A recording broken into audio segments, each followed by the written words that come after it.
Hi நண்பா, welcome to our channel love talks. இந்த வீடியோவில் நம்ம எதை பற்றி பேச போகிறோம் அப்படின்னா, ரீசெண்ட் டேஸில் ரொம்ப ட்ரெண்டிங்காக பேசப்படுற இந்த சிச்சுவேஷன்ஷிப் அப்படின்னா என்ன, அதில் இருக்கிற மிகப்பெரிய டிஸ்அட்வான்டேஜ் என்ன, அட்வான்டேஜ் என்ன அப்படிங்கிறத பற்றி தான் நம்ம டீட்டெயில்டாக பேச போகிறோம். அதுக்கு முன்னாடி சேனல் புதுசாக இருந்தால் மறக்காமல் சேனலை சப்ஸ்கிரைப் பண்ணி சப்போர்ட் பண்ணுங்கள். நம்ம சேனலோட நோக்கம் நெகட்டிவ் மைண்ட் செட்டில் இருக்கிற பசங்களை பாசிட்டிவ் மைண்ட் செட்டுக்கு மாற்றி சக்ஸஸ் ஆகிறது மட்டும்தான். ஃபஸ்ட்டு இந்த சிச்சுவேஷன்ஷிப் அப்படின்னா என்ன அப்படிங்கிறத பார்த்துடலாம். ஃப்ரெண்ட் வித் பெனிஃபிட்ஸுக்கும் சீரியஸான ரிலேஷன்ஷிப்புக்கும் நடுவில் இருக்கிற ஒரு ரிலேஷன்ஷிப்பை தான் சிச்சுவேஷன்ஷிப் அப்படின்னு சொல்லிட்டு இப்போ புதுசாக சொல்லிக்கிட்டு இருக்காங்க.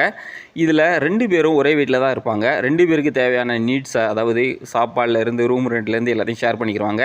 சேம் டைம்ஸ் அவங்களுடைய ஃபிசிக்கல் நீட்ஸையும் ஃபுல்ஃபில் பண்ணிக்கிடுவாங்க. ஆனால் ஃப்யூச்சரை பற்றி எந்த ஒரு கமிட்மெண்ட்டும் இருக்காது. 2 பேரும் எமோஷ்னலாக அட்டாச் ஆக மாட்டாங்க. குழந்தைய பற்றி அவங்களுக்கு எந்த ஒரு பிளானுமே இருக்காது.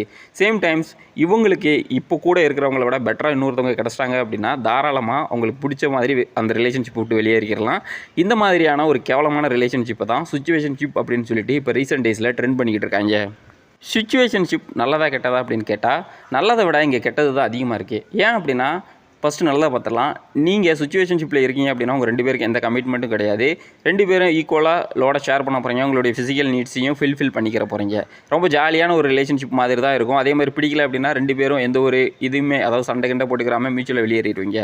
ஆனால் டிஸ்அட்வான்டேஜ் என்ன அப்படின்னா, ஃபிசிக்கலாக நீங்கள் ஆப்போசிட்டில் இருக்கிற பார்ட்னர் கூட, அதாவது மல்டிபிள் பார்ட்னர் கூட நீங்கள் இருக்கிறீங்க அப்படின்னா கண்டிப்பாக உங்களுடைய ஃபிசிக்கல் ஹெல்த் வந்து டேமேஜ் ஆகும். 2வது 2 பேரும் ஒரே ரூமில் இருப்பீங்க. கண்டிப்பாக உங்களை அறியாமல் அவங்க மேலே எமோஷனல் ஒரு பாண்டிங் உருவாகும். சடனாக அவங்க போகிறாங்க அப்படின்னா கண்டிப்பாக நீங்கள் எமோஷனலாக வீக்காகவும் மாறுவீங்க. 3வது, இந்த சிச்சுவேஷன்ஷிப்பில் இருக்கும் பொழுது ஆப்போசிட்டில் இருக்கிற அந்த பையனோ பொண்ணோ உங்களை ஏமாத்துறதுக்கான பாசிபிலிட்டிஸ் அதிகமாக இருக்குது. இல்லை அப்படின்னா உங்கள் கூட ஏதாவது இருந்து உங்களை த்ரெட்டன் பண்ணுறதுக்கான பாசிபிலிட்டிஸும் இங்கே அதிகமாக இருக்குது. சிச்சுவேஷன்ஷிப் வெளியிலேருந்து பார்க்குறதுக்கு ரொம்ப நல்லா இருந்தாலும் அதில் இருக்கிறவங்களுக்கு தான் அதில் என்ன பிரச்சனை இருக்குது அப்படிங்கிறது தெரியும். ஸோ சிச்சுவேஷன்ஷிப் அப்படிங்கிறது ரொம்ப ஜாலியான ஒரு ரிலேஷன்ஷிப் அப்படின்னு சொல்லிட்டு எல்லாரும் அதை ஃபாலோ பண்ணணும் அப்படின்னு நினைக்காதீங்க. இன்னொரு மிகப்பெரிய பிரச்சனை இந்த சிச்சுவேஷன்ஷிப்பில் என்ன அப்படின்னா, இது வந்து வெஸ்டர்ன் கண்ட்ரீஸில் ஃபாலோ பண்ணுற ஒரு ரிலேஷன்ஷிப். இதை கொண்டு வந்து இன்னும் வந்துட்டு கலாச்சாரம் பாரம்பரியம்னு பேசிக்கிட்டு இருக்கேன். இந்தியாவில் எடுபடுமா அப்படின்னா கண்டிப்பாக எடுபடாது.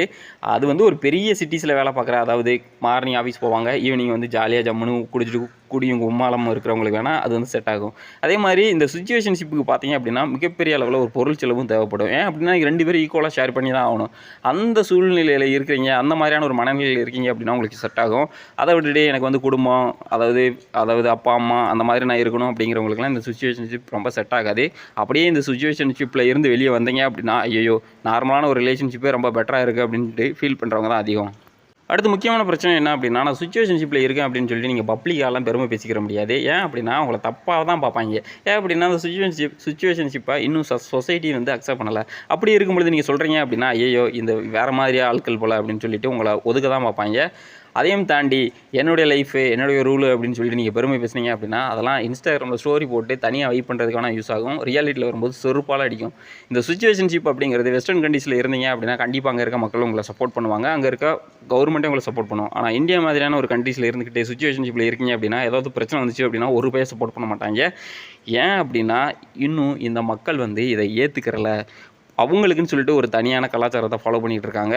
இல்லை ஒரு ஸ்ட்ராங்கான ஒரு ரிலேஷன்ஷிப்புக்கு எல்லோரும் வெயிட் பண்ணிகிட்டு இருக்காங்க. ஸோ இதை வந்து ஒரு ரிலேஷன்ஷிப்பை கெடுக்கிற ஒரு உறவாக தான் நான் சொல்லுவேன். தேங்க்யூ ஃபார் வாட்சிங்.